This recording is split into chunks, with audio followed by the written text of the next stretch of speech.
In love, nothing can go wrong.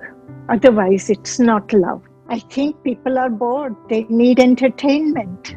And who can offer better entertainment than me? Help people come out of their boredom. Think of something else than Trump.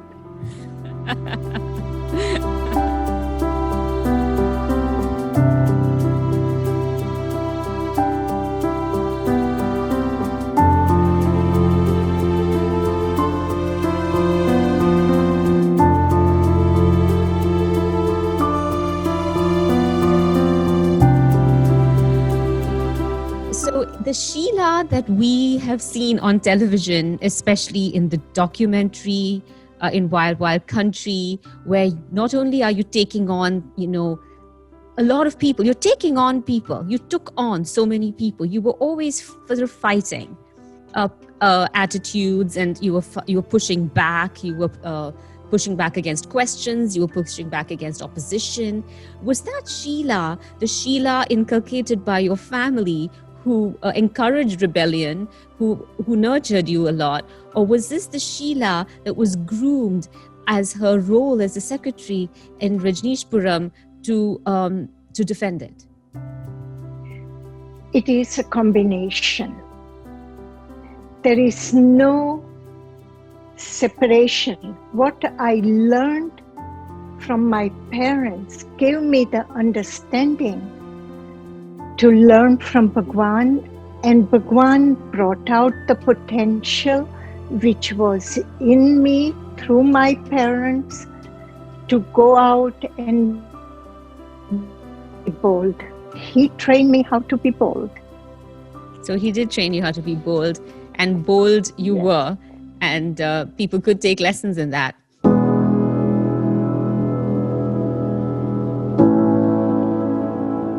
In love, nothing can go wrong.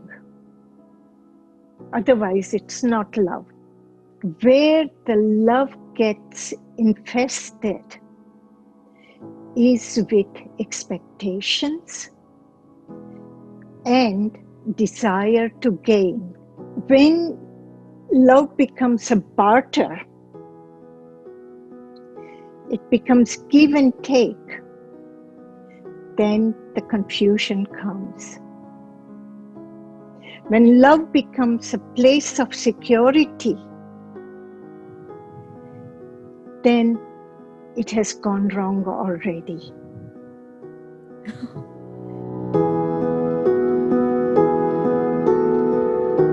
Love is always a one-way street. It is a one-way street because you are not concerned about the other. You are fulfilling the depth of your love. I wasn't concerned if my love is being received or not received, or I was not waiting, expecting that there is a response to my love. I got lucky that there was a response, and I attribute that to my good luck, my good fortune. You say that he did love you. You say that he was in love with you too. Absolutely. You can see it in the photos.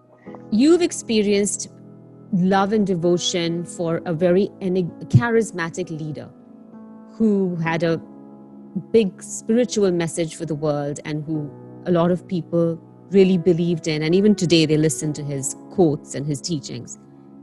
What do you make today of all the gurus and godmen out there and all the different groups that form around them in India today? What do you make of that? I wasn't looking for a guru when I met Bhagwan. I fell in love with him.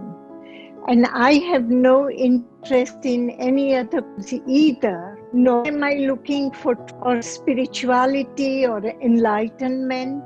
I never did. I was simply in love. So I would say people who want to know themselves fall in love. I want to ask you, Sheela, in the context of today and all that we see around the world. Yes, the world is fascinated by other people's stories.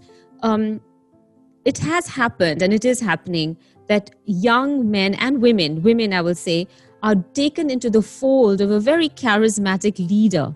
There are television series on now about other such leaders, that young people are taken in by them. Maybe not even very young people, but impressionable people are taken in by them. And then at some point, they realize that they've become completely seeped in a system that is exploitative, that is wrong. And then they turn around and they speak out with real conviction about why it is wrong, when for a long time they were the ones speaking out about why it is so great. Why does it take people so long to realize that they're part of something that is actually not what it appears? It takes time because nobody wants to be wrong. And for them to accept that something wrong has happened, it takes time. It's breaking one's own image. I didn't have that problem. What were these group counter sessions, or what were these group aggressive sessions? They seemed pretty drastic. These were in 70s, new therapies, they were coming out of the West. And Bhagwan was experimenting with these new age therapies. Now, those therapies are accepted by the governments and others.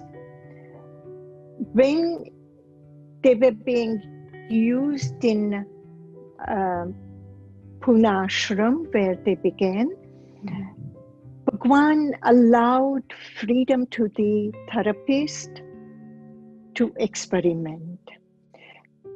After, when he realized that this extreme aggression is not acceptable by a lot of people, participant, he told them to go back to mild method of it. And they are still going on all around the world. Okay. Sheela, I wanted to ask you, even in other communes, people are asked to sign up for courses. They spend a lot of their money to stay in there, to be of value, to be somebody within that fold, to please the leader. They keep pouring money and they're asked to sign up. And I'm sure that at some point that was happening at Rajneeshpuram too, and in those ashrams. Isn't that also a form of exploiting people? And at some point, is that part of a sham, or is that, were you okay with all of that? Or at what point did you feel that this is not right? I never felt that it was not right. It is like when you go to a seminar and you pay for the seminar. It is the same. You go to a hotel, you pay for the restaurants, you pay for the room. So when people were coming as a tourist to Pune Ashram or Rajneeshpuram, they were paying the price for the facilities they are offered, and they were given freedom to choose what activity they want to participate in. And people who didn't want to participate in any activity, or they didn't have the money for it, it was okay. They can participate in daily activities of Bhagwan, which is Bhagwan's discourse, hang out in the ashram, and then pass the day. Okay. Sheela, what went wrong? But for me, what went wrong, Bhagwan came across not right company. And he started experimenting with their help with different medication. I can call it in a street sense, drugs. I was given a job of protecting Bhagwan, his commune, and his wisdom, his teachings. And it was clear that if he himself does something that can invite the government to shut us down, there would be horror. He told me to stay out of it.